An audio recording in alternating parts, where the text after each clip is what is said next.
peur. Ça va être quoi les questions? On va voir, hein, on va réagir. Nous sommes en présence de Jean Coldefy. Bonjour. Bonjour. Alors, vous êtes ingénieur de formation, président du conseil scientifique de France Mobilité, c'est ça? C'est ça.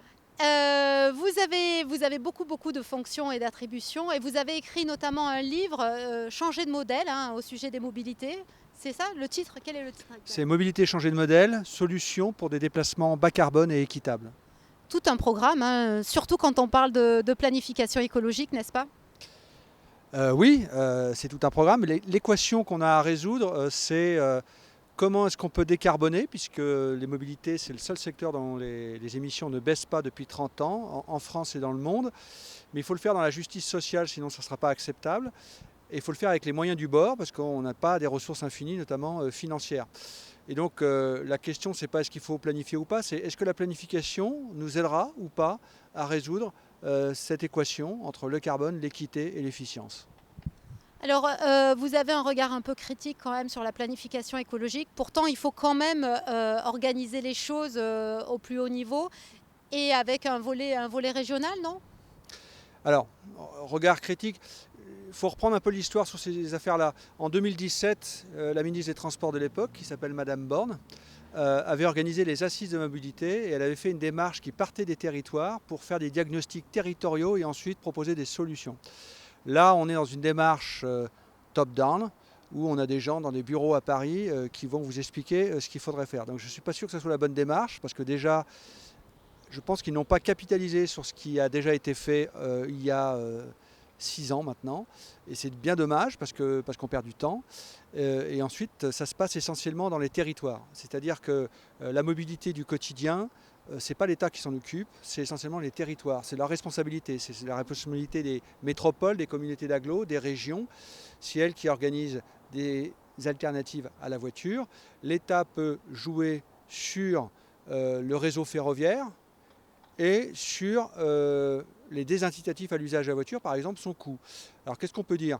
Sur le ferroviaire et sur les investissements publics, sur les 20 dernières années, entre 2000 et 2019, on a dépensé 120 milliards dans les infrastructures de transport public. On a une baisse de la part modale de la voiture en kilomètres de 3%. Donc on ne peut pas dire que c'était un grand succès. Donc il faut aussi s'interroger, regarder pourquoi autant d'argent a produit si peu de résultats, et on sait l'expliquer. Et donc croire que par une baguette magique, des gens dans des ministères vont piloter les affaires, d'abord c'est faux, et ensuite, est-ce que c'est efficace? Et ça, je crois que c'est la vraie question qu'il faut se poser. Si on raisonne en termes de biens communs, c'est-à-dire de biens publics rares, et l'argent public est un bien commun, puisque ce qui est mis d'un côté ne sera pas disponible de l'autre, il faut vraiment prendre des solutions qui nous permettent d'utiliser l'argent public au mieux. Il va y avoir, je crois, 3,4 milliards d'euros dédiés à la planification, à la transition écologique en 2024 hein, au niveau national, avec un budget en hausse au niveau des infrastructures ferroviaires.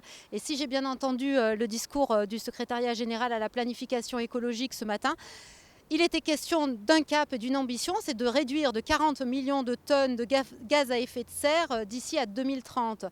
Après, c'est aux régions justement de définir les moyens, non? Alors, c'est aux collectivités locales. C'est les régions avec les métropoles. Et le vrai sujet aujourd'hui, c'est comment ces deux acteurs coopèrent. Puisque sur les... Alors, on va parler de millions de tonnes, puisque vous avez parlé de millions de tonnes. Prenons les déplacements liés aux personnes. La voiture, c'est 70 millions de tonnes d'émissions par an. Ça n'a pas baissé depuis 30 ans. Et sur ces 70 millions de tonnes, on va dire qu'il y en a un tiers lié à la longue distance. Donc week-end, vacances, etc.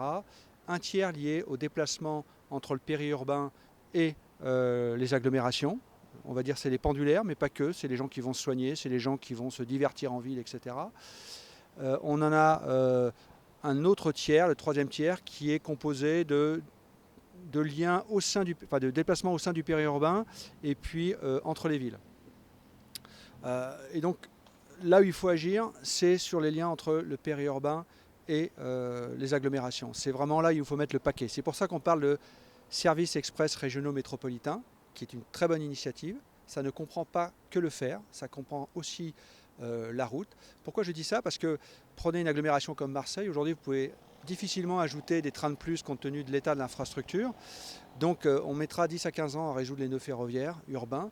Qu'est-ce qu'on fait en attendant ? Et Marseille est plutôt un très bon exemple puisque vous êtes parmi les premiers à avoir mis en place des lignes de car express, par exemple entre Aix et Marseille, le service le plus fréquenté en France, 3 millions de voyageurs par an, et ça fonctionne très très bien et c'est particulièrement efficient. Voilà. C'est pas parce qu'on met des milliards qu'on va avoir des résultats. C'est ça que je pense qu'il faut quand même se dire. On peut avoir des solutions low-tech, déployables immédiatement, et c'est l'intérêt des cars express, avec beaucoup de fréquences, qui sont confortables et qui rencontrent leur succès, leur public. Partout où c'est déployé, ces solutions-là, elles font un carton parce qu'en fait la demande est énorme par rapport... Développer donc.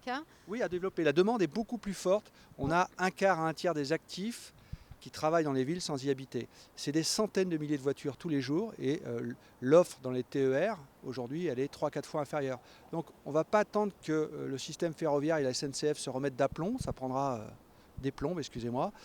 Il faut offrir des solutions rapidement. Pour autant qu'il y ait des conducteurs, parce qu'il y a un souci de manque de conducteurs. Il y a un souci qui est conjoncturel et il est en train d'être résolu et je pense que la profession a été surprise après la sortie de la crise Covid. Mais pas que, c'est aussi dans la restauration, des tas de gens qui se sont dit non, moi j'arrête, je veux faire autre chose. Et effectivement, sur des services aussi clés, ça se ressent tout de suite. On a une moyenne d'âge des conducteurs en France qui est élevée, donc il faut un plan de formation, de recrutement. Mais ça, la profession est dessus et elle agit. Et je pense que cette histoire-là sera bientôt derrière nous. Ça veut dire aussi, si on prend des gens mieux payés, il faudra que les collectivités et donc que l'usager accepte de payer un peu plus cher. On ne peut pas demander avoir des transports pas chers et de qualité, c'est pas possible. Si on veut que les gens soient mieux payés, il faut aussi que quelqu'un paye et quelqu'un paye, c'est quand même le consommateur. Tous ces sujets ont été évoqués ce matin, juste à côté, lors du colloque de l'Observatoire régional des transports. Que pensez-vous de la tenue d'un tel colloque avec toutes les parties prenantes ? Je trouve que c'est excellent parce que ça se passe au sein des territoires. Et je vous dis, ce qu'il faut vraiment renforcer, c'est la coopération entre les régions et les métropoles. Pourquoi ? Parce que les gens du périurbain, c'est quand même 40% de la population française. Ils travaillent, c'est pas des électeurs des métropoles, et pourtant ils vont travailler dans les métropoles, ils vont se divertir, ils vont se soigner dans les métropoles. Donc il faut organiser ces déplacements-là, et ça ne peut se faire que par une coopération entre les régions et les métropoles. Donc ça, c'est vraiment essentiel. Donc aujourd'hui, vous avez des acteurs métropolitains, vous avez des acteurs de la région, vous avez l'agence d'urbanisme, puisque une politique de logement et d'aménagement, c'est aussi essentiel si on veut résoudre ces problèmes-là à long terme. Vous avez des acteurs, des opérateurs de transport qui sont là. Donc tous les acteurs sont là et je pense que réfléchir à ces sujets-là me paraît important. Et il faut le faire dans un esprit, j'allais dire, très pragmatique. La voiture a des avantages évidents, c'est un redoutable adversaire. Elle est aujourd'hui, oui, parce qu'elle permet d'aller... Non, c'est pas la facilité. Mais personne ne cherche la complexité. La vie est déjà compliquée, on ne va pas se la compliquer plus. Donc la voiture, ça vous permet d'aller partout, tout le temps, quand vous voulez, à des coûts et à des délais raisonnables, contrairement à ce que l'on croit ou ce qui est écrit ici et là. Il faut affronter cette réalité. Et donc, vouloir éradiquer la voiture de la ville, c'est complètement utopique, pour ne pas dire illusoire.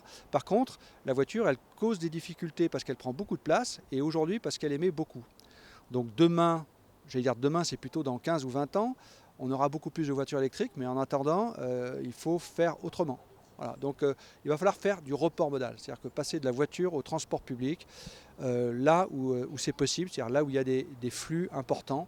Et là-dessus, franchement, il y a des solutions et les gens attendent ça en fait. Merci beaucoup Jean Coldefy. Je vous en prie.